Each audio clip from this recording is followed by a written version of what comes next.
Assalamualaikum dan salam sejahtera. Anda bersama saya Hafiz Dosen dan selamat datang ke Bicara Politik Ekonomi. Dan seperti biasa pada Rabu, saya dan juga Syed Semenawar, dan ini merupakan kali pertama pula saya dan juga Syed berada di set baru Bicara Politik Ekonomi setelah beberapa minggu saya dan juga Syed tidak sepentas dalam mengemudi Bicara Politik Ekonomi hari ini. Dan apa khabar Syed? Baik, Alhamdulillah. Ke udara atau tidak, pastinya urusan kita dalam konteks media ini untuk menyantuni pemikiran umat harus diteruskan dan digalas, dan berbekalkan semangat baru, set baru digambarkan tadi. Kita akan terus komited memberikan gambaran setepatnya bagi kita meluruskan pemikiran, kerana tanggungjawab RTM ini adalah merupakan molding public opinion, iaitu menjadi acuan pemikiran masyarakat. Dan pada malam ini kita akan memberikan suluhan spesifik tentang apa, Hafiz? Ya, pada malam ini seperti apa yang Syed katakan, meluruskan pandangan rakyat dan juga memahamkan rakyat sebagai platform media sendiri. Dan pada malam ini kita akan bercakap berkenaan dengan perang saraf dalam menyatukan masyarakat. Dan walaupun kita melihat perang saraf itu konotasinya agak negatif pada asalnya, namun kita ingin melihat bagaimanakah perang saraf ini dapat dijadikan sebagai satu elemen yang positif untuk kita menyatu padu masyarakat dan juga untuk memahamkan segenap masyarakat sekiranya berlakunya pemisongan berita ataupun berita palsu itu sendiri. Kerana apa yang dikatakan Syed sebelum kita bersiaran, untuk membetulkan berita palsu adalah melalui berita benar itu sendiri. Itulah di dalam kekalutan media yang ada, kerana hari ini kita berdepan dengan realiti dualisme antara media perdana dan juga media baru. Jadi keabsahan mungkin boleh dipertanggungjawabkan dalam konteks media perdana kerana kita merupakan entiti yang rasmi dalam merupakan lidah kerajaan. Tapi apakala berita yang dibawakan daripada selalu kita gunakan singkatan hari ini sebagai medsos, siapa yang akan dipertanggungjawabkan? Pastinya pemilik akaun. Tetapi untuk memberikan pembuktiannya, ia memerlukan proses due diligence yang panjang, kerana itu pertembungan di antara media baru dan media perdana ini akan sentiasa berolah. Tetapi menariknya, kita juga sudah melihat petanda dan akan kita bicarakan nanti bersama panel, apabila berlakunya krisis, Hafiz, akhirnya rakyat yang mungkin sedang keliru dengan lambakan maklumat yang ada perlu bergantung akhirnya kepada saluran perdana itu, kerana di situlah legitimasi, di situlah kredibiliti dan di situlah integriti wujud berbanding pelaporan yang dibawakan menerusi platform media sosial. Betul, dan juga media perdana ini juga perlu bergerak seiring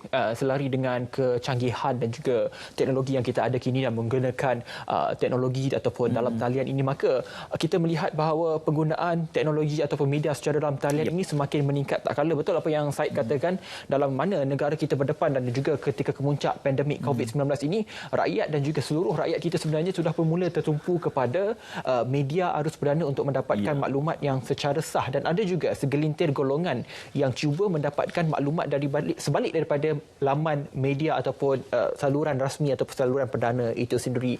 Dan pada malam ini seperti yang dikatakan oleh Syed bersama dengan tetamu, akan memperincikan lagi dan juga meratakan lantai-lantai ketidakfahaman bagaimanakah perang saraf ini dapat dijadikan sebagai satu platform dan juga salah satu cara untuk kita betulkan pemahaman dan juga kita dapat satukan masyarakat secara keseluruhannya. Baik Syed, kita berehat dulu seketika.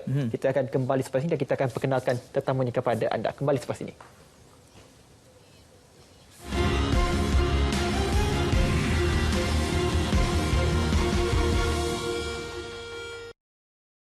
Sesungguhnya, pada kejadian langit dan bumi dan pada pertukaran malam dan siang, ada tanda-tanda, yakni kekuasaan, kebijaksanaan dan keluasan rahmat Allah bagi orang-orang yang berakal.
kempen pemilikan rumah akan diperkenalkan semula.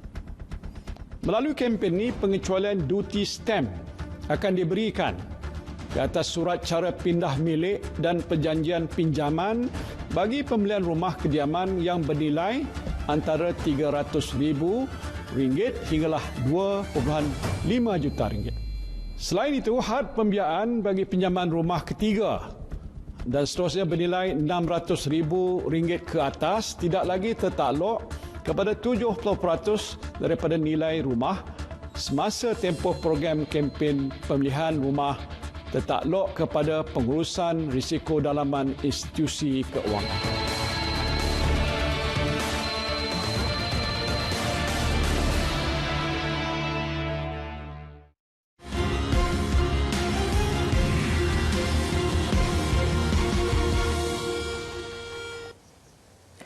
Baik, selain anda menyaksikan di saluran berita RTM dan juga di TV1, anda juga boleh memanfaatkan secara dalam talian melalui Facebook Berita RTM dan juga anda boleh menghubungi kami di 0322829841 untuk anda tanyakan terus kepada tetamu pada malam ini dengan tajuknya Perang Saraf dalam Menyatukan Masyarakat. Dan saya fikir Said dan juga tetamu sudah pun bersedia di set utama. Silakan Said. Terima kasih Hafiz.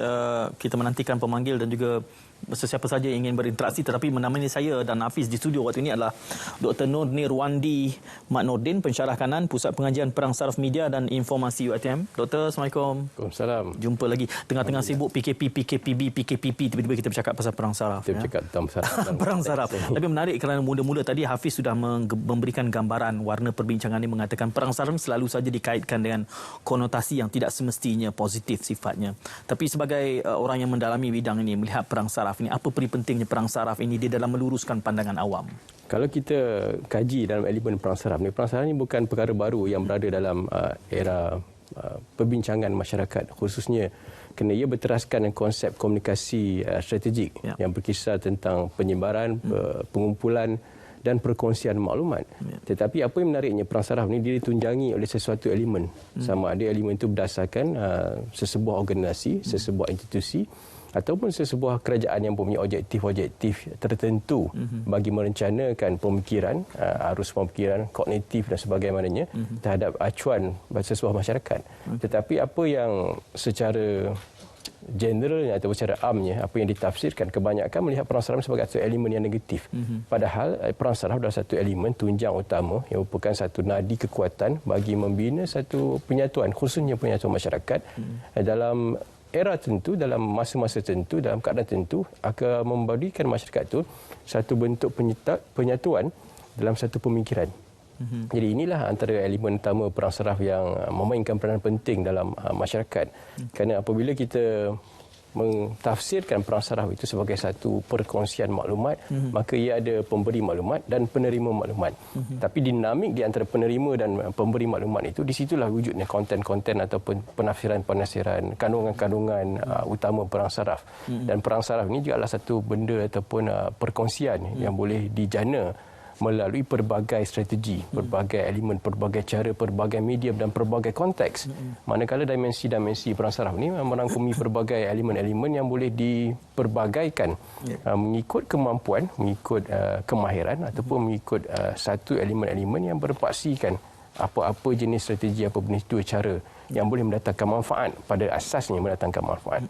Tetapi tidak dinafikan perang saraf juga boleh digunakan untuk membina propaganda negatif. Walaupun the best propaganda is the truth. Propaganda yang terbaik adalah propaganda yang benar, propaganda yang bersifat neutral, bersifat memberikan manfaat dan memberikan ilmu kepada penerima. Tetapi secara kasarnya, secara amnya, kita dapat lihat bagaimana propaganda itu sendiri ditafsirkan sebagai elemen-elemen yang bentuk negatif. Ya. Banyak yang doktor sebutkan itu boleh kita perdalami lagi selepas ini. Masih lagi di peringkat awal ini, kita Hafiz cuba untuk membina kerangka meluruskan pandangan awam berkait tentang tajuk yang kita bicarakan, kerana seperkara yang ditimbulkan oleh doktor tadi bercakap soal elemen organisasi dan di hujungnya doktor menyebut manfaat. cabarannya hari ini adalah seperti digambarkan tadi, organisasi itu punya niatnya tersendiri dan penafsiran terhadap manfaat itu juga berada dalam kerangka mereka, dan ramai saja menganggap kerana itulah perang saraf ini berbahaya kerana ia tidak semestinya mewakili citra yang lebih besar, citra yang lebih tinggi, melainkan citra yang ditafsirkan oleh organisasi itu. Dalam realiti Malaysia hari ini, dalam konteks Malaysia hari ini, seperkara kita terpalit dengan politik, tetapi kita juga berada dalam realiti PKP, PKPB, PKPP. Bagaimana elemen perang saraf ini boleh kita murnikan agar boleh lunak diterima dan kita melihat manfaat yang makmur, maknanya majoriti, bukan ditafsirkan oleh hanya satu dua kelompok yang mungkin kecil suaranya. Satu-satu bentuk idea atau kupasan menarik bagi kita membincangkan perkara ini, kerana apabila kita bercakap dalam isu COVID-19, pandemik yang berlaku dalam global pada ini, di mana semua masyarakat global terperangkap dengan satu percaturan, satu pandemik yang akhirnya memberi kesan kepada semua konteks lapisan masyarakat termasuk rakyat dalam negara kita. Dan ini kita namakan dalam konteks kita panggil sebagai perang asimetri, di mana peperangan kita tidak ketahui kekuatan dan kedudukan lawan. Dan pada kali ini kita berhadapan dengan satu wabak penyakit COVID-19 yang sukar untuk dibendung dan sukar untuk dikesan, dan akhirnya membawa kepada rantaian pelbagai isu, pelbagai permasalahan, isu-isu berhubung dengan kesihatan, isu-isu berhubung dengan ekonomi, isu-isu berhubung dengan sosial, isu-isu berhubung dengan watak pemikiran masyarakat. Dan kita lihat daripada awal bagaimana COVID-19 ini menyerang negara, khususnya negara kita Malaysia, kita lihat bagaimana rakyat pada mulanya juga seakan-akan mana ringan tentang COVID-19 ini. Tetapi apabila akhirnya pandemik ini berlaku dalam jangka masa yang panjang dan pandemik ini dilihat juga memberi kesan pada negara lain, maka rakyat mula memberi perhatian apakah sebenarnya yang terlaku dalam COVID-19. Dan sini kita lihat bagaimana peranan penukaran konteks point of references, bagaimana pada masa dan ketika itu masyarakat mula mencari ruang, mencari pusat rujukan untuk mendapatkan maklumat. Dan pada ketika itu lihat bagaimana media perdana memainkan peranan penting, bagaimana saluran-saluran media perdana kembali menjadi penyaluran utama. Media sosial kekal sebagai satu elemen perkongsian maklumat untuk membicarakan isu ini, melahirkan pandangan, tetapi akhirnya rakyat sedar, pengguna sedar, masyarakat mula sedar bahawa mereka memerlukan satu elemen, iaitu satu rujukan perdana, satu rujukan daripada media perdana untuk memberikan mereka pentafsiran yang lebih jelas, satu pentafsiran yang lebih berautoriti untuk mereka menzahirkan, untuk melihat apakah sebenarnya yang terjadi dalam pandemik ini. Di sini boleh kita lihat bagaimana peranan media perdana, bagaimana elemen-elemen yang dikeluarkan, informasi-informasi yang dikeluarkan mula mengimbangi maklumat-maklumat yang ditafsirkan dan dikeluarkan dalam media sosial itu sendiri. Dan di sinilah kita lihat bagaimana perang saraf itu berlaku secara natural. Dan apabila ini berlaku, kita lihat bagaimana juga saya kira kita sebagaimana yang tidak terlewat, kita harus terus merakamkan penghargaan pada frontliner kita. Dan apabila kita bercakap dengan frontliner, kita bercakap tentang isu-isu agensi penguasaan, Kementerian Kesihatan dan tidak kecuali agensi-agensi media-media perdana yang memberikan maklumat kepada masyarakat. Dan ini juga tertakluk sebagai frontliner. Saya pergi membeli makanan dengan anak, canai dengan anak kata frontliner nampak petugas dengan Kementerian Kesihatan. Tapi frontliner merangkumi juga jajaran-jajaran mereka yang mengeluarkan informasi, memberikan panduan, rujukan kepada masyarakat apa yang perlu diikuti, apa yang perlu dibuat dan apa yang perlu mereka tahu dalam keadaan pandemik COVID-19. Dan inilah di mana maklumat perang saraf itu mula mengimbangi secara natural. Dan bagaimana rakyat akhirnya mula akur bahawa pada ketiga ini, saluran yang paling berkesan untuk mendapatkan maklumat, untuk mendapatkan rujukan, apa yang perlu dibuat dan apakah langkah-langkah seterusnya, di mana kedudukan kita adalah melalui media perdana. Dan inilah kita lihat bagaimana perang saraf itu juga boleh dilihat dalam konteks ini. Ini satu perkara yang saya kira amat menarik, yang mula menjadi perhatian, di mana rujukan-rujukan, di mana media perdana menjadi satu pemangkin untuk merealisasikan pemikiran asas, kerangka pemikiran asas, apa yang rakyat perlu fikirkan, apa yang rakyat perlu buat dan apa rakyat perlu tahu dalam ketika menghadapi situasi pandemik COVID-19.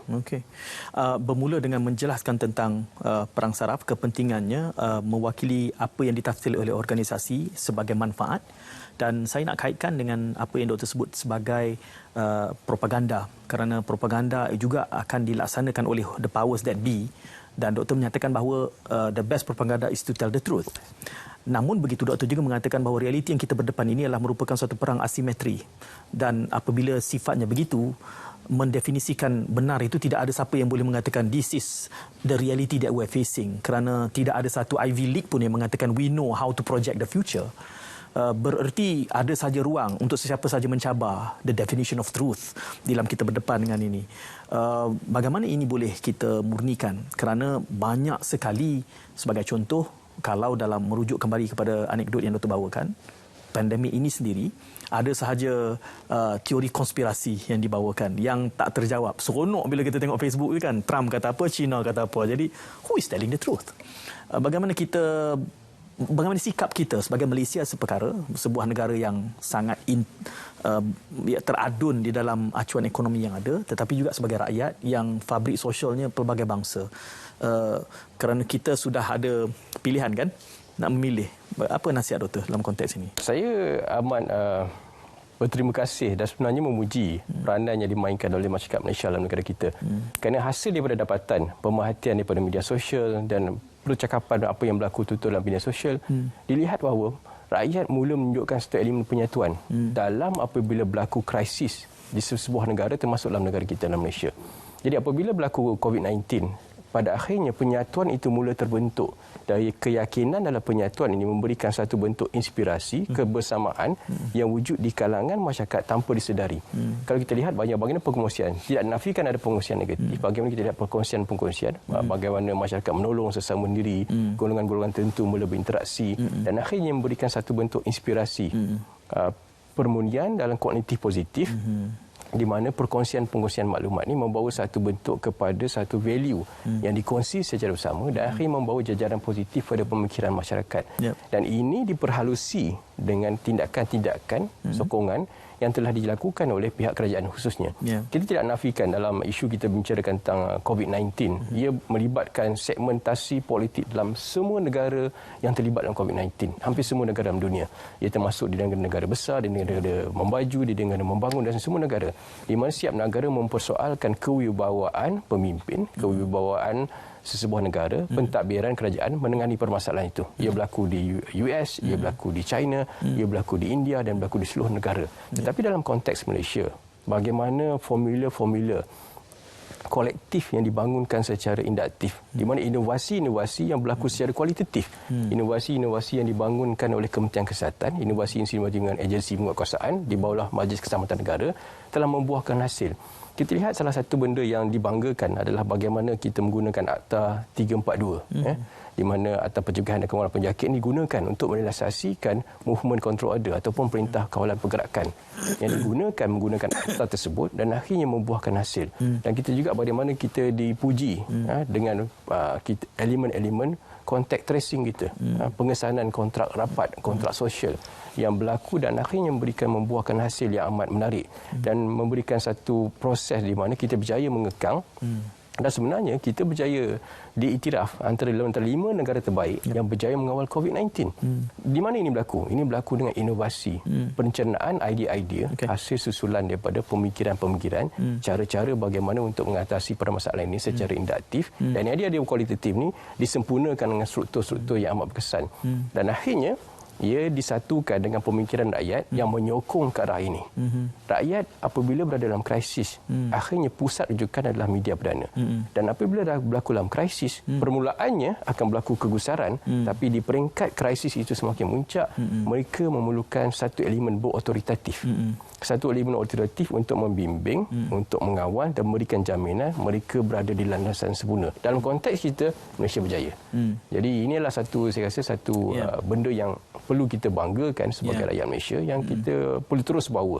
Dan apabila ia hampir berakhir, di sini akhirnya perang saraf itu semakin memuncak. Kembali lagi elemen-elemen negatif untuk kembali menghilangkan kestabilan yang bermula daripada asal yang membentuk penyatuan di pertengahan kemuncak COVID-19 itu sendiri.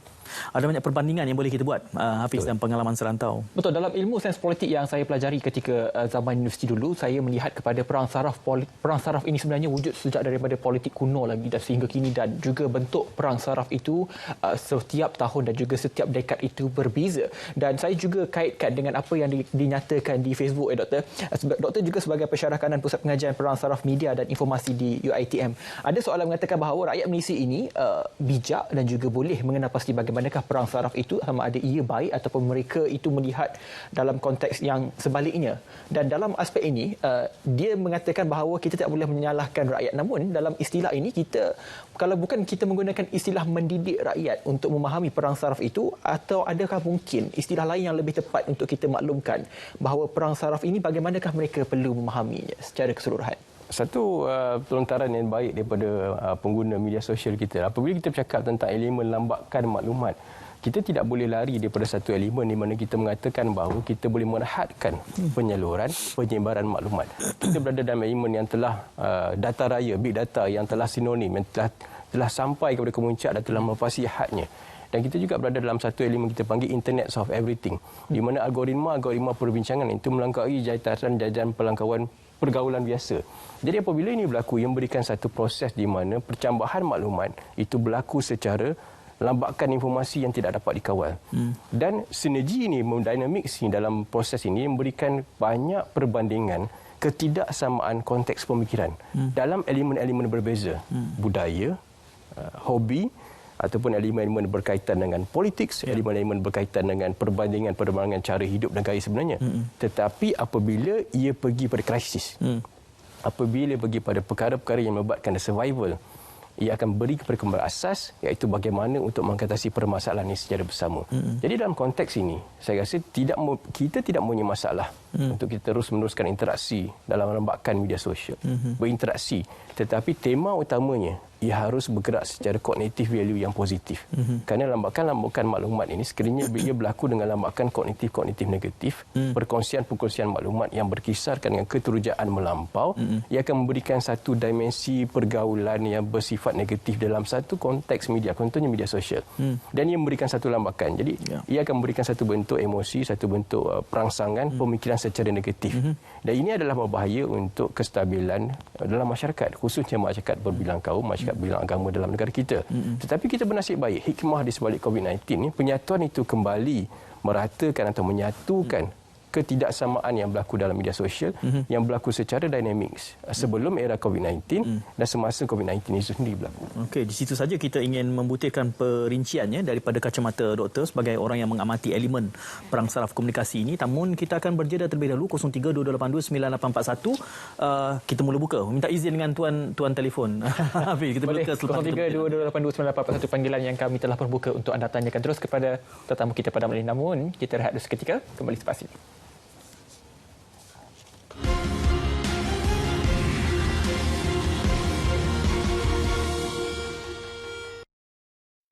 Lima perkara dalam rukun negara. Kepercayaan kepada Tuhan. Kesetiaan kepada raja dan negara. Keluhuran perlembagaan. Kedaulatan undang-undang. Kesopanan dan kesusilaan.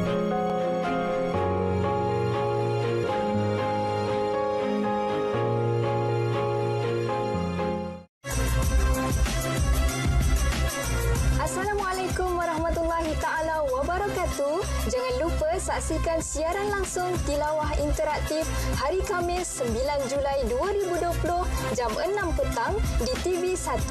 Anda akan sama-sama mempelajari ayat daripada surah Qaf ayat ke-37 hingga 40 dengan Tarannum Bayyati. Sebarang pertanyaan mengenai hukum tajwid dan juga Tarannum, anda boleh menghubungi kami di talian 03-2288-7876 ataupun anda boleh hantar video anda ke laman rasmi Facebook Tilawah Interaktif TV1. Ustaz, Tilawah Interaktif, Al-Quran, Inspirasi, Ketenangan.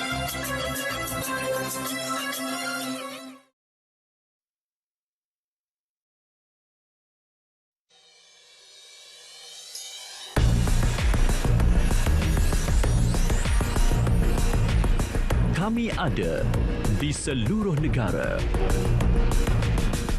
Berkongsi cerita, membawa suara rakyat. Kami ambil tahu, kami ketengahkan. Laporan harian, lintas langsung, semasa dan paling dipercayai. Berita Wilayah, medium aspirasi masyarakat.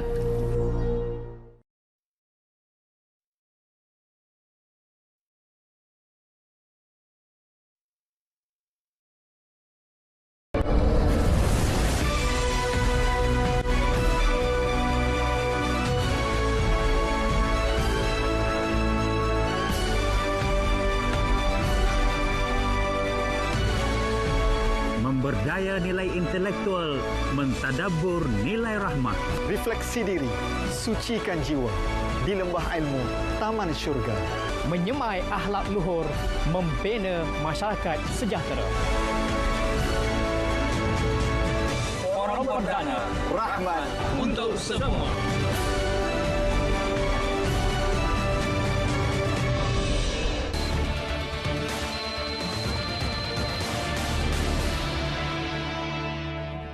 Dalam menjalani kehidupan norma baru, semakin ramai rakyat Malaysia memilih untuk menggunakan pembayaran tanpa sentuh atau contactless payment. Untuk menggalakkan penggunaan perkhidmatan ini melalui program e-penjana yang bernilai RM750 juta, kerajaan akan mengkreditkan RM50 ke dalam akaun e-dompet pengguna. Dan ini akan dipadankan dengan tambahan voucher, pulangan tunai dan diskaun berjumlah RM50 Malaysia daripada syarikat khidmat e-dompet. Inisiatif ini yang akan bermula pada bulan Julai 2020 akan memanfaatkan 15 juta rakyat Malaysia.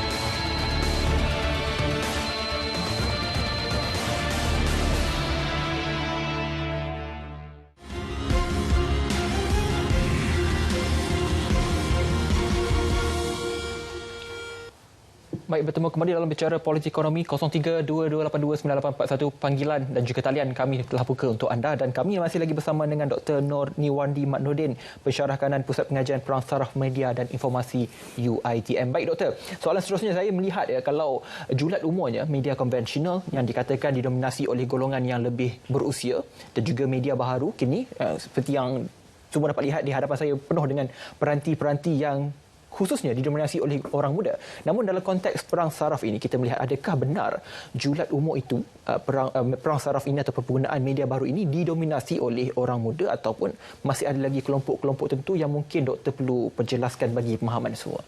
Secara amnya kita boleh katakan memang ada wujud kebenaran bahawa dominasi permainan ataupun percampuran ataupun perkongsian maklumat didominasi oleh golongan-golongan muda.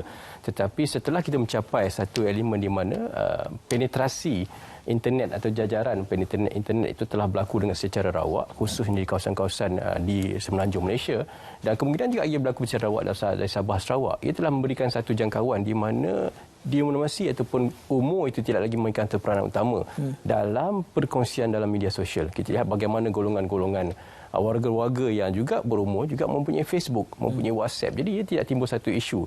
Tetapi isu yang utama adalah apakah intipati ataupun kandungan-kandungan dalam pergaulan-pergaulan yang berhubung dengan isu-isu yang tertentu. Kerana kita sudah maklum apabila kita membuka ruang kebebasan maklumat, lambakan data, perkongsian maklumat tanpa batasan. Setiap individu itu adalah mereka yang boleh mengeluarkan maklumat secara sendiri. Mereka bukan lagi penerima maklumat secara pasif, malah mereka melakukan interaksi secara aktif. Mereka mengeluarkan maklumat. Mereka memberikan maklumat dalam satu bentuk pemikiran, dimensi, komponen pemikiran yang mereka rasakan betul. Ini merujuk pada bagaimana kita lihat dalam input dalam Facebook pada hari ini mengatakan bagaimana untuk mendidik mereka warga untuk tentang berita palsu. Mereka akan mempercayai berita palsu kerana segmentasi mereka itu benar. Jadi inilah cabaran yang wujud dalam elemen perang saraf apabila keterbukaan maklumat itu secara global yang tidak mempunyai satu acuan yang sempurna akan terus dimasuki ataupun diperhalusi dengan elemen-elemen mengikut konteks pemikiran peribadi, komuniti, institusi ataupun organisasi, malahan sesebuah negara. Jadi bagaimana untuk menyelesaikan permasalahan ini? Ia harus berpaksikan elemen-elemen ataupun asas-asas yang berasaskan dengan susur galur budaya sesebuah negara itu sendiri.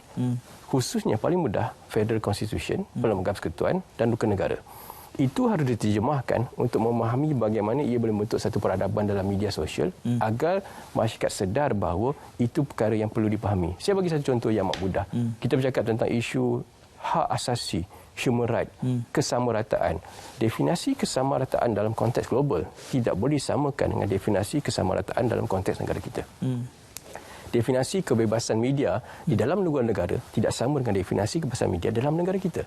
Kerana inilah bagaimana satu induk perkongsian maklumat itu harus berasaskan elemen-elemen yang berasaskan sesuatu yang boleh menyokong ataupun mengikat penyatuan masyarakat itu dalam konteks era lambakan maklumat. Jadi untuk mengatakan julat umur itu memang ia wujud, tetapi akhirnya ia memberikan satu elemen keterbukaan. Tetapi apa yang menarik dalam negara kita ni dicemburui oleh masyarakat negara luar kerana Malaysia berjaya membuktikan COVID-19 kita mencari satu jalan inovasi melalui PKP, PKKB, sekarang PKPP, melalui Akta 342, contact tracing, penjarakan sosial, dan kita berjaya. Dan kita juga mempunyai satu elemen yang dipanggil sebagai preventive management system, langkah pengawalan keselamatan yang amat berkesan. Dalam sistem keselamatan kita mempunyai SOSMA, kita mempunyai POKA, kita mempunyai POTA. Dalam Akta Multimedia dan Komunikasi, kita mempunyai Seksyen 233, dalam Akta Media dan Komunikasi 1988. Jadi ini memberikan satu kontrol sistem, langkah preventive measurement yang dilihat akhirnya bukan berjaya mengawal perbincangan konteks perkongsian maklumat dalam media sosial dan membolehkan elemen perang saraf itu dijalankan dan diwartakan dalam satu konsep otoritatif.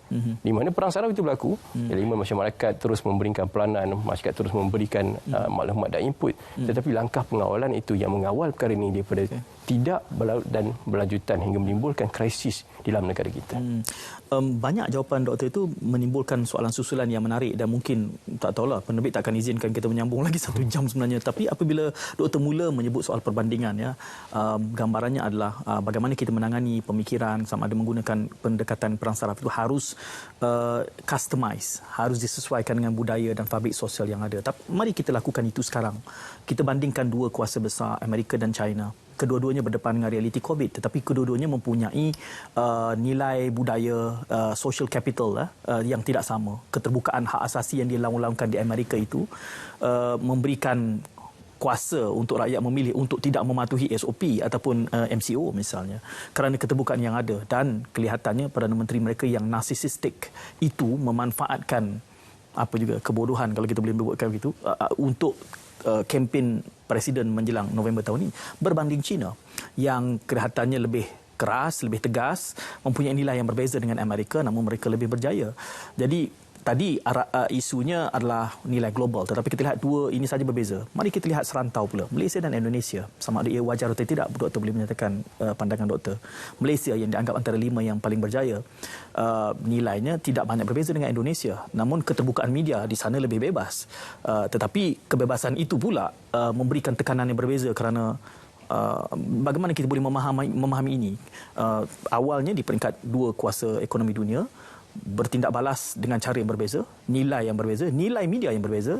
Di serantau kita pula berbeza dengan Indonesia, kita dianggap lebih berjaya di sana walaupun media mereka lebih terbuka. Jadi bagaimana kita meletakkan perbandingan-perbandingan ini di dalam apa yang doktor hujahkan tadi? Satu perkara asas ataupun perkara pokok yang boleh kita belajar daripada isu global bagaimana China dan India adalah kita lihat bagaimana isu demokrasi itu ditafsirkan dalam satu perbandingan pentafsiran yang amat berbeza. Saya menyokong usul program ini dilanjutkan selama 3 jam.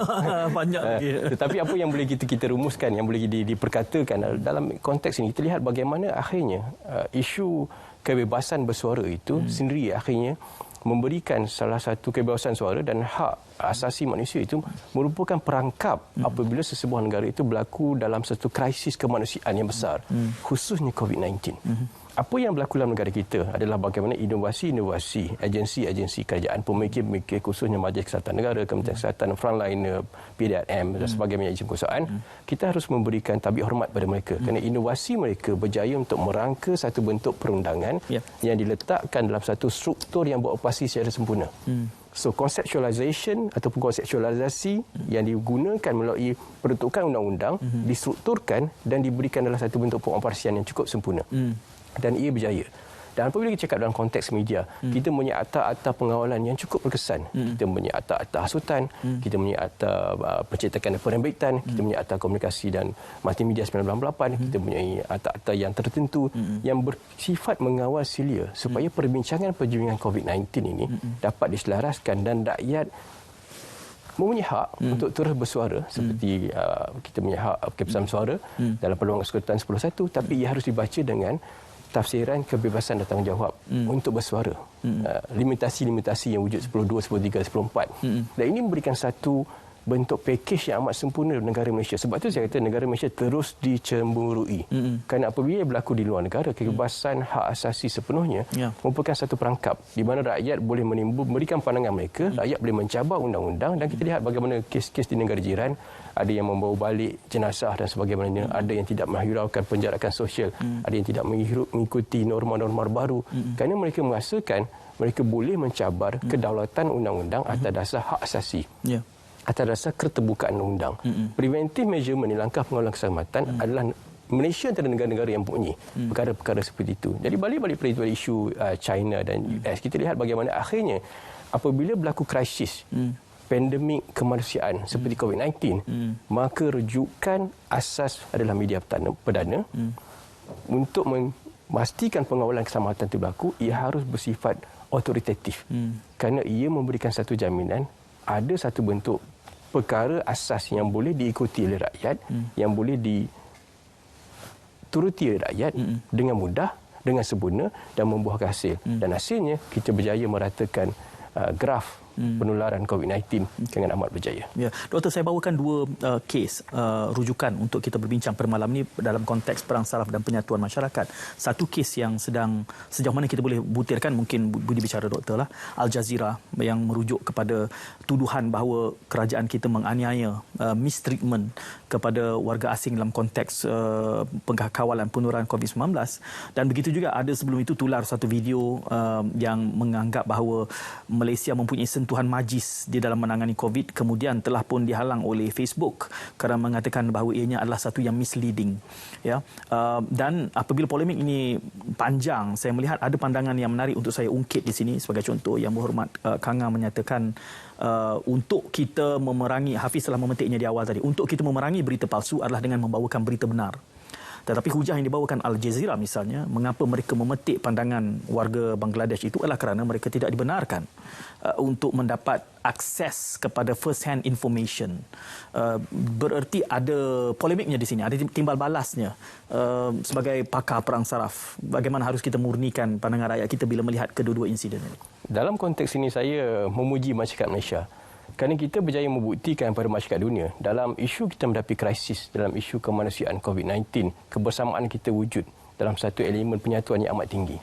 Dan kita lihat bagaimana komen-komen berhubung dengan isu-isu berita-berita yang dikeluarkan oleh agensi-agensi berita itu, kebersamaan rakyat Malaysia. So, saya akan memberikan pandangan berhubung dengan kebersamaan ini. Kerana ini adalah asas bagaimana menunjukkan bahawa apabila wujudnya sesuatu perkara-perkara, krisis-krisis yang bersifat meruncing kemanusiaan yang dari peringkat tertinggi, maka akhirnya rakyat akan bersama dengan otoritatif, rakyat akan bersama dengan pihak berkuasa, rakyat akan bersama dengan pihak kerajaan yang terbukti berjaya membantu mereka dalam keadaan kemanusiaan itu berikut. Dan kita lihat di negara-negara luar, banyak rakyat-rakyat memberikan kutukan ataupun memberikan satu bentuk persepsi negatif kepada idea-idea perancangan. Dan ini bukan isu politik, ini isu bagaimana dalam keadaan tertentu ia harus diwujudkan satu struktur yang sempurna dan rakyat harus bersama. Dan ini juga terbukti dalam isu parti. Dan di mana kita lihat bagaimana isu penularan COVID-19 dalam parti berjaya diratakan apabila langkah intervensi itu dilakukan peringkat awal di kelompok titik merah, di kawasan-kawasan di sekitar Kuala Lumpur dan kawasan-kawasan sekitar Lembah Kelang, di kawasan-kawasan yang didapati mempunyai potensi untuk berlaku COVID-19, dan mereka ni diambil dan mereka ni dibawa dengan satu tata cara mengikut piawaian sedunia dan ditempatkan di satu tempat di Serdang dan sebagainya. Dan mereka juga diberikan satu proses dan akses kepada untuk melihat sama ada mereka ini perlu dirawat dan sebagainya. Dan ia memberikan satu jaminan kepada masyarakat bahawa apa saja yang perlu dilakukan pada waktu dan ketika itu, masyarakat Malaysia adalah prioriti. Dan kebersamaan inilah yang membawa pada satu elemen, apabila ia berlaku, rakyat terus menyokong dan tidak ada di kalangan masyarakat yang memberikan satu impak maklum balas yang positif ataupun menentang perkara-perkara yang telah dilakukan oleh agensi-agensi berkaitan pada ketika dan waktu insiden seperti yang dilaporkan. Ya. Hafiz, kita ada pemanggil. Kita ada panggilan di talian ketika ini. Kita sudah bersedia dengan panggilan atau belum? Kita beri. Hello. Hello. Ya, siapa di talian? Saya Hafiz. Afiq. Okey. Okey, soalannya Afiq terus kepada tetamu kita pada malam ini. Okey. Silakan. Soalan saya berbentuk macam ni. Difahamkan COVID-19 berlaku di antara dua kuasa besar, di antara China dan juga Amerika. Okey. Teruskan. Jadi kita difahamkan berlakunya perang taraf di antara dua kuasa besar ini, yang mana melibatkan Amerika dengan China. Adakah konspirasi teori mengenai China atau US yang terlibat di sebalik pandemik COVID-19? Baik, itu soalannya. Ya, itu soalannya. Baik, terima kasih Encik Afiq. Dan itu antara soalan antara adakah benar teori di antara kuasa besar China dan juga Amerika Syarikat sini dalam soal pandemik COVID-19. Namun, jawapan itu akan ditangani. Sebaik sahaja kita berehat seketika kembali selepas ini dalam Bicara Politik Ekonomi.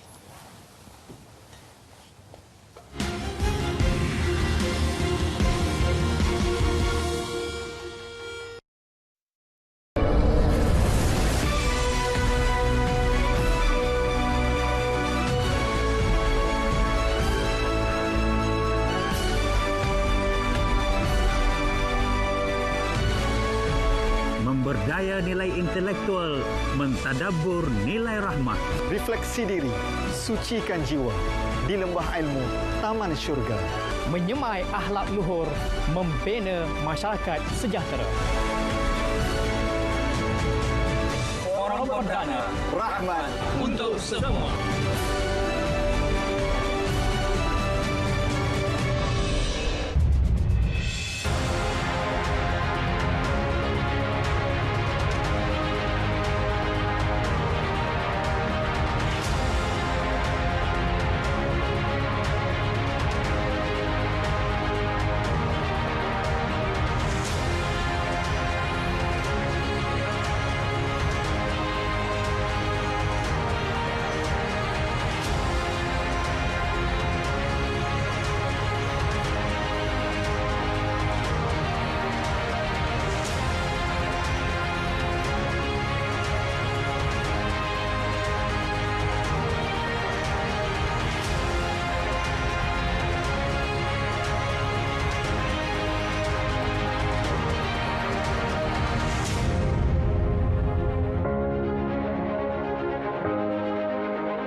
Suku kaum Bajau mendiami kawasan pantai barat Sabah bermula dari Kudat sehingga kawasan pedalaman Sabah.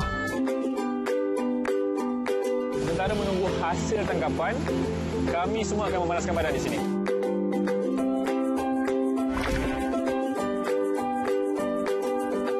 Saya Jasmine Puasa. Dan saya Shirley. Teruskan menonton dan ikut pengembaraan kami.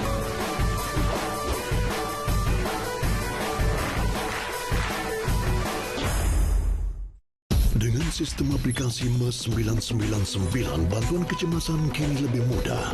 SafeMe 999 Polis menghubungkan seluruh rakyat Malaysia kepada pihak polis. SafeMe 999 Deaf untuk golongan kurang upaya pendengaran dan pertuturan.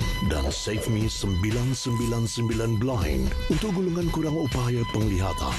Muat turun secara percuma melalui telefon pintar anda. MES dan aplikasi 999 memudahkan panggilan kecemasan.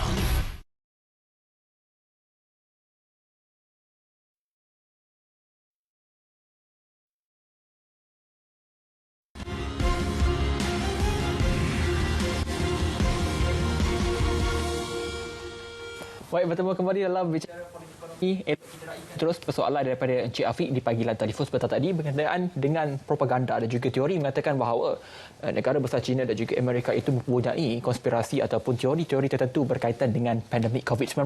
Dan bercakap tentang perang saraf ini, kita yakin dan percaya bahawa perang saraf ini tidak mengenal sempadan kerana ia boleh menjangkaui sempadan tertentu sehingga sukar untuk dikawal. Namun dalam aspek ini, Doktor, kalau kita melihat pada isu COVID ni sejak tahun lepas lagi, awal bulan Disember lalu, sudah mula media-media gegasi ini mengeluarkan kenyataan-kenyataan bahawa inilah propaganda dan juga yang dilakukan oleh kuasa-kuasa besar yang dinyatakan tadi. Bagaimana kita ingin menjelaskan, adakah ini benar atau ada sisi lain yang perlu kita jelaskan pemahaman? Saya menjemput Encik Afiq untuk menjadi pelajar di Pusat Pengajar Perang Saraf Media Informasi supaya kita boleh berbicara lanjut tentang isu ini. Tetapi apa yang menarik dalam teori aspek propaganda?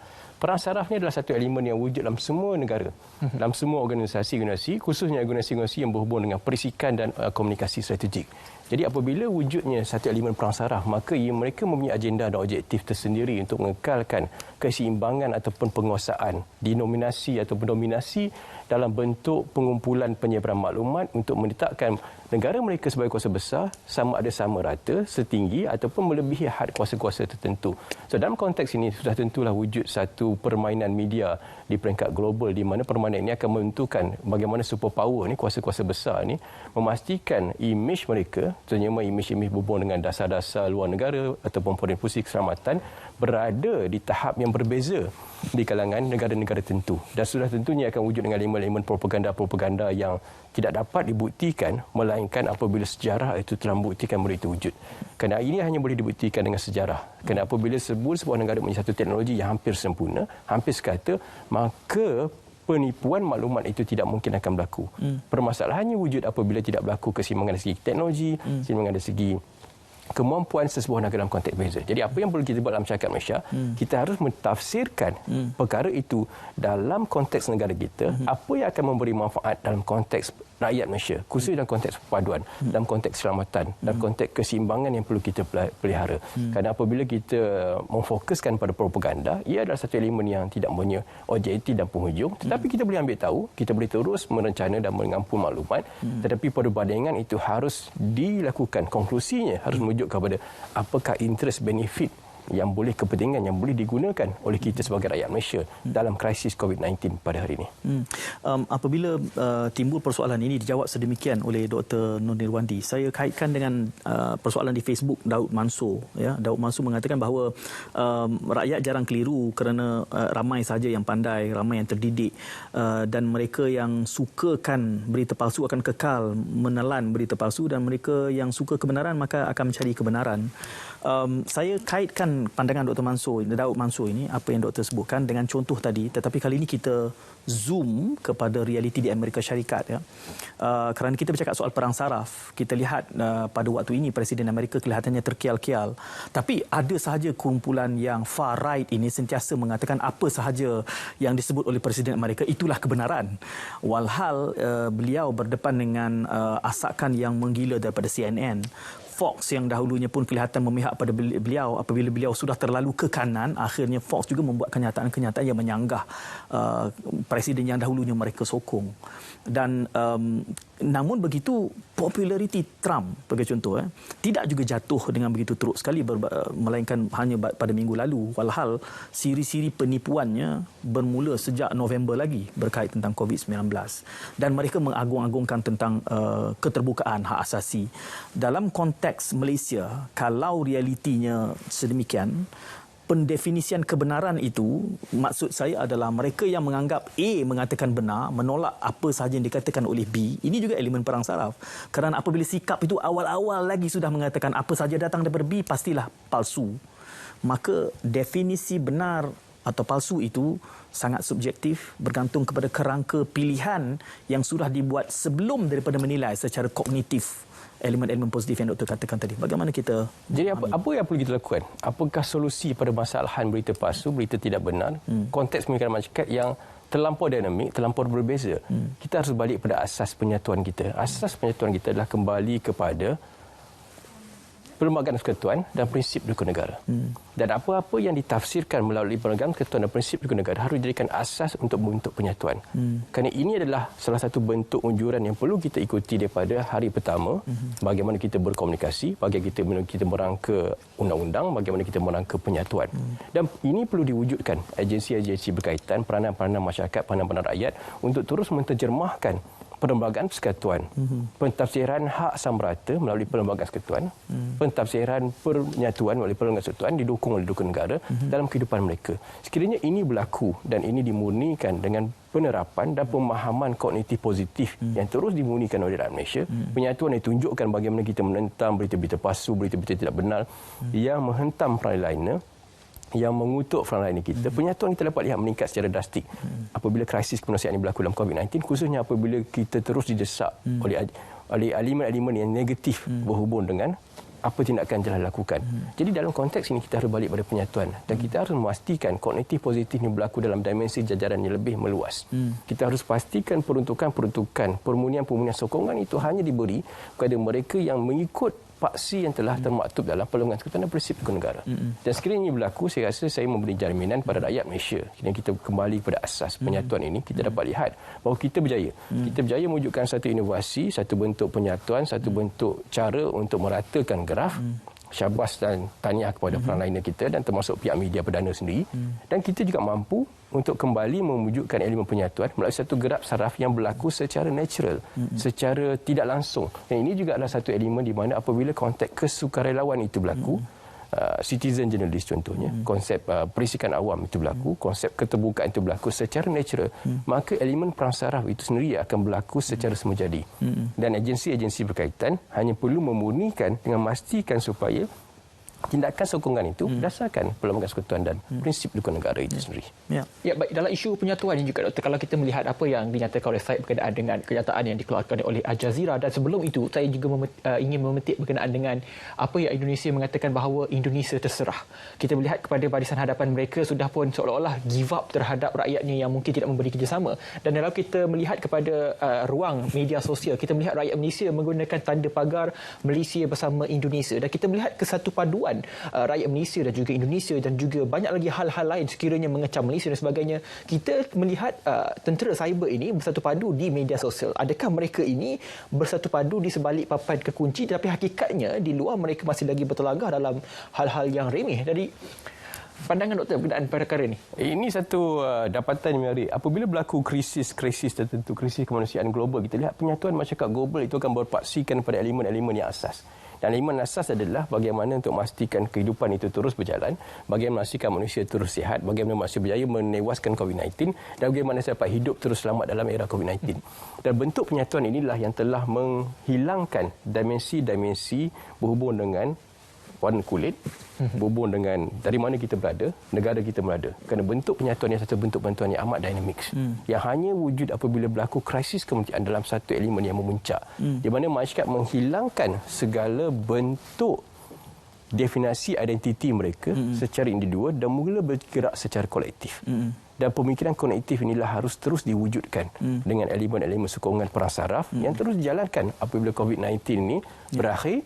Dan kita juga WHO mengatakan bahawa COVID-19 ini akan bersama kita dalam tempoh masa yang lama. Dapatan yang agak merunsingkan apabila saintis-saintis telah memberikan laporan kepada pihak bencana WHO mengatakan bahawa ia juga mungkin akan berjangkit dalam bentuk aerosol, dalam bentuk airborne, dalam bentuk udara yang masih lagi diperincikan. Jadi kebersamaan inilah yang untuk menjawab bagaimana yang diutarakan oleh rakan-rakan kita di dalam media sosial pada ini. Ini yang membentuk penyatuan. Kerana apabila kita berada dalam satu kemuncak krisis kemanusiaan, maka batasan-batasan self-interest, batasan-batasan untuk memastikan kepentingan peribadi itu mula hilang dan akhirnya membawa pada penyatuan yang berlaku secara tidak langsung. Doktor bercakap tentang penyatuan masyarakat dan seringkali saja merujuk argumen ataupun hujah itu kepada perlembagaan. Ada saja kelompok di Malaysia ini, kerana kita tahu fabrik sosial Malaysia ini, politik itu adalah bumbu makanan harian. Ya. Apabila memsoalkan merujuk kepada perlembagaan, mereka menganggap bahawa legitimasi administratif ataupun eksekutif yang ada ini bukanlah pilihan mereka, disebabkan oleh agenda dia berkait dengan politik, lompat-lompat ini. Jadi ada yang menganggap bahawa kita okey kerana pentadbiran struktur kita sedia ada ini okey dan mereka beyond political parties. Tetapi penyatuan itu tidak berlaku pada peringkat itu kerana hormat pada perlembagaan itu hanyalah sifatnya menjadi aparat politik dan bukan suatu penyatuan yang dipersetujui secara absah melalui PRU. Bagaimana kita boleh murnikan ini? Satu, kita harus mempunyai satu pegangan ataupun satu struktur gerak saraf perang saraf yang terancang untuk kembali meletakkan dimensi penyatuan ini dalam asas yang sempurna. Asas yang betul-betul asas. Perlembagaan persekutuan dan rukun negara. Dan ia diharuskan dijalankan secara terancang, secara berstruktur dengan konsep. Ia harus memulakan satu asas sempurna iaitu kita harus mempunyai satu konsep. Konsep pemikiran yang boleh ditafsirkan dalam bentuk struktur dan boleh dioperasikan dengan sempurna. Dan ia akan memberikan satu cabaran kepada golongan-golongan tertentu, khususnya mereka yang berada dalam lapangan-lapangan ilmu perang saraf ini, untuk terus mencanakan bagaimanakah formula-formula untuk membentuk perpaduan penyatuan masyarakat dalam apa sahaja dimensi, dalam apa sahaja bentuk teknologi, dalam apa sahaja bentuk nilai-nilai masyarakat yang sedia ada pada hari ini. Supaya akhirnya politik juga berkisar kepada perlembagaan persekutuan dan rukun negara. Isu-isu kesihatan akan berkisar kepada perkara-perkara pokok yang sama. So ini adalah merupakan satu bentuk di mana permunian itu harus dimulakan dan rakyat juga harus kembali membuka tirai dan melihat apakah itu yang termaktub dalam Federal Constitution dan rukun negara. Dan mereka harus aku, mereka harus yakin dan mereka harus berterima kasih kerana apa pun yang berlaku terbukti bahawa Malaysia telah berjaya menangani COVID-19 dengan amat sempurna pada era negara-negara yang bergelut untuk menangani COVID-19. Kalau ada masa kecederaan, Hafiz yang saya ingin tanyakan kepada doktor adalah dia bercakap tadi tentang pra dan pasca COVID-19 ini adalah kesempatan mungkin baik untuk menyamaratakan. Ini satu elemen yang how to yang kita perlukan masa lagi. Dia sudah angkat tangan begitu. Terima kasih Dr. Hafiz. Kita di hujung.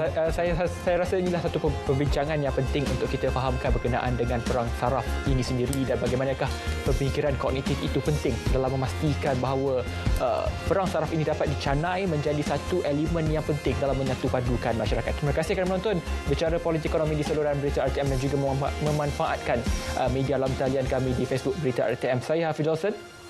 Dan saya Menawar. Kita jumpa lagi. Set baru. Tergamam sekejap.